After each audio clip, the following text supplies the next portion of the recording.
अभिनंदनीय काम केलेलं आहे. मी या सरकारचे आभार व्यक्त करतो आणि वाणीला विराम देतो. धन्यवाद. सभापती महोदय, राज्यपालांच्या अभिभाषणाला समर्थन करताना अर्थसंकल्पीय अधिवेशनात राज्यपाल आचार्य देवव्रत यांनी दिलेल्या अभिभाषणाचा विविध मुद्द्यांचा सविस्तर विश्लेषण दिलेले आहे.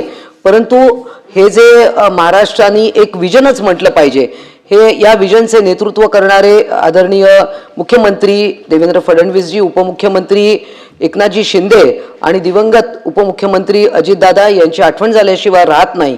आणि आता तर या सगळ्यांच्या जोडीला आमच्या आदरणीय सुनेत्राताई या देखील आहेत. राज्याला पहिल्यांदाच एक महिला उपमुख्यमंत्री मिळाल्या, याचाही मला एक स्त्री म्हणून अभिमान आहे. विरोधकांनी 2047 पर्यंतचा जे $5 ट्रिलियन अर्थव्यवस्था बनवण्याचा ध्यास राज्य सरकारने घेतला आहे आणि त्याच्यावर त्यांनी खिल्ली उडवली. परंतु या निमित्ताने मला विरोधकांना सांगायचं आहे, खरं तर त्यांचे जास्ती कोणी सदस्य नाही आहे, 2च सदस्य उपस्थित आहेत, परंतु दूरदृष्टी सरकारला असावी हे चांगली गोष्ट आहे. 2047 पर्यंत जर का सरकार विचार करत असेल तर याला दूरदृष्टी म्हटली पाहिजे. परंतु ज्यांच्या दृष्टीवरच पडदा पडलेला आहे त्यांना हे लक्षात येणार नाही. आणि त्यामुळे एक उदाहरण, आपण देखील सभापती महोदय, आपण वेल्स या ठिकाणी गेलो होतो आणि तिथे आपण वेल्सच्या पार्लमेंटमध्ये तिकडे एक कमिशनर आहे फॉर फ्युचर जनरेशन, म्हणजे येणाऱ्या पुढच्या पिढीसाठी डायरेक्ट, तर येणाऱ्या पुढच्या पिढीसाठी काय करणार हे एखादा देश जर का विचार करत असेल तर त्यात चुकीचं काय. आणि जर का महाराष्ट्र तेच करत असेल की येणाऱ्या 50 वर्षाचा आपण विचार करणार असोल, कारण आत्ताच आपण पाहतो की मागील सरकारच्या काळामध्ये पायाभूत सुविधांवर अजिबात भर दिलेला नव्हता. खऱ्या अर्थानं 2014 पासून महाराष्ट्र जो अक्षरशः रांगत होता तो आता पळायला लागलाय. आणि त्यामुळे याबाबत पुढचं धोरण असलंच पाहिजे आणि ते धोरण नसेल तर मग ते सरकार काय कामाचं. त्यामुळे गुंतवणूक आणि रोजगार निर्मिती आपण पाहतो की दिवसेंदिवस सरकारी नोकऱ्या कमी होत चालल्या आहे. त्यामुळे स्टार्टअप्सला बढावा देणं, त्यानंतर स्वयंरोजगाराला बढावा देणं हे सरकार जर का उद्दिष्ट ठेवत असेल आणि स्किल डेव्हलपमेंट, आता माननीय मंत्री महोदय इथे बसलेत म्हणून मी बोलत नाहीये, परंतु खऱ्या अर्थाने स्किल डेव्हलपमेंटला त्यांनी इतकी चालना दिलेली आहे. म्हणजे पूर्वी हे खातं कोणाला आवडत नव्हतं किंवा वाटत होतं ह्याच्यात काय करायचंय, परंतु या स्किल डेव्हलपमेंट मध्ये देखील प्रत्येक गोष्टी प्रत्येक ठिकाणी त्यांनी स्किल डेव्हलपमेंट चा कसा चांगला उपयोग करता येईल, अगदी शालेय शिक्षणापासून 7वी 8वी पासून आपण स्किल्सला कसं महत्त्व द्यायचं हे त्यांनी सांगितलं. त्यामुळे गुंतवणूक आणि रोजगार निर्मिती यामध्ये दावोसवरून नेहमी टीका टिप्पणी होत असते. पण दावोसला जाऊन जर का सरकार राज्याच्या लोकांच्या हितासाठी जात असेल तर नेहमीच याच्यावरून पोटदुखी का निर्माण व्हावी हा संशय माझ्या मनामध्ये येतो.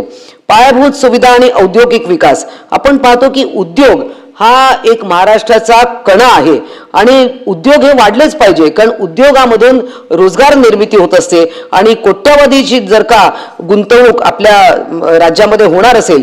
आता मुंबईत फॉर एक्झाम्पल मुंबईतील इंडिया मॅरिटाईम वीक हा साजरा झाला. त्यामुळे दरम्यान सुमारे 56,000 कोटींचे करार हे झाले आणि समुद्री क्षेत्रात आणि मॅरिटाईम क्षेत्रामध्ये देखील हे करार झाले. हे अत्यंत गरजेचं आहे. मगाशी राजेश राठोड यांनी बोलले आणि तो त्यांना त्या गोष्टीचं मी समर्थन करते की तिकडे ज्या महिला काम करतात मच्छीमार समाजाच्या, बंजारा समाजाच्या, त्यांना नक्कीच न्याय याच्यातनं मिळाला पाहिजे, ही मागणी मी देखील या ठिकाणी करत आहे.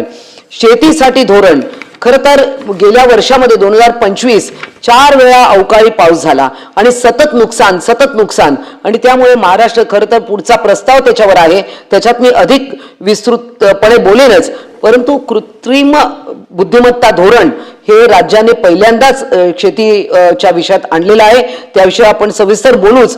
परंतु या सगळ्या आधुनिकीकरणाचा आणि टेक्नॉलॉजीचा शेतकऱ्यांना पूर्णपणे उपयोग झाला पाहिजे आणि त्यासाठीच हे धोरण आहे. आणि अतिवृष्टीच्या नुकसानासाठी 15,576 कोटी एवढे शेतकऱ्यांच्या खात्यात जमा होणार आहेत, त्याची सुरुवात देखील झालेली आहे. जलव्यवस्थापन, महाराष्ट्र कुठेही मागे पडू नये, जलव्यवस्थापन हे निश्चितच करायलाच पाहिजे. एकाच मिनिटात संपवते. जल व्यवस्थापन हे खूप महत्वाचं आहे, कारण त्यामुळे काही वेळा खूप अति पाणी होतं किंवा काही वेळा पाणी नाही मिळत आणि यामुळे हे जे गणित बिघडतं, तर या देखील समतोल राखला गेला पाहिजे, याची देखील काळजी सरकारनं घेतली आहे. शेवटचा मुद्दा मी एक घेते, महिलांच्या बाबतीत लखपती दिदी असेल, या पण आता महाराष्ट्रात याची सुरुवात झाली आहे. महिला सक्षमीकरण उमेद अभियानाअंतर्गत 6.60 लाख एवढ्या महिला स्वयंसहाय्यता गटामार्फत यांना बँकांमार्फत कर्ज मिळणार आहे. 26 लाखांहून अधिक महिला लखपती दिदी झालेल्या आहेत. ही खरं तर अभिमानाची गोष्ट आहे. आदिवासी महिला कुठे मागे पडू नये यासाठी राणी दुर्गावती यादी ही देखील घोषित झालेली आहे. शिक्षणामध्ये असेल, अनेक ठिकाणामध्ये एआयचा वापर सरकार आता करू लागलेला आहे. आणि एक शेवटचा विषय जो महत्वाचा, की महिलांमध्ये जे कर्करोग होतात तर त्यामध्ये सर्वायकल कॅन्सर हे 80% ते सर्वायकल कॅन्सर आहे. तर त्यासाठी जे लस लागणार आहे ती सुद्धा आता सरकार द्यायला सुरुवात करणार आहे. आणि ही खरोखरच अभिमानास्पद गोष्ट आहे की महिलांचं केवळ आर्थिक सक्षमीकरण नाही तर आरोग्य देखील त्यांचं चांगलं राहण्यासाठी सरकारने पाऊल उचललंय. धन्यवाद. निरंजन डावखरे. धन्यवाद सभापति महोदय। पद का अंतिम लक्ष्य नहीं है सिंहासन चढ़ते जाना,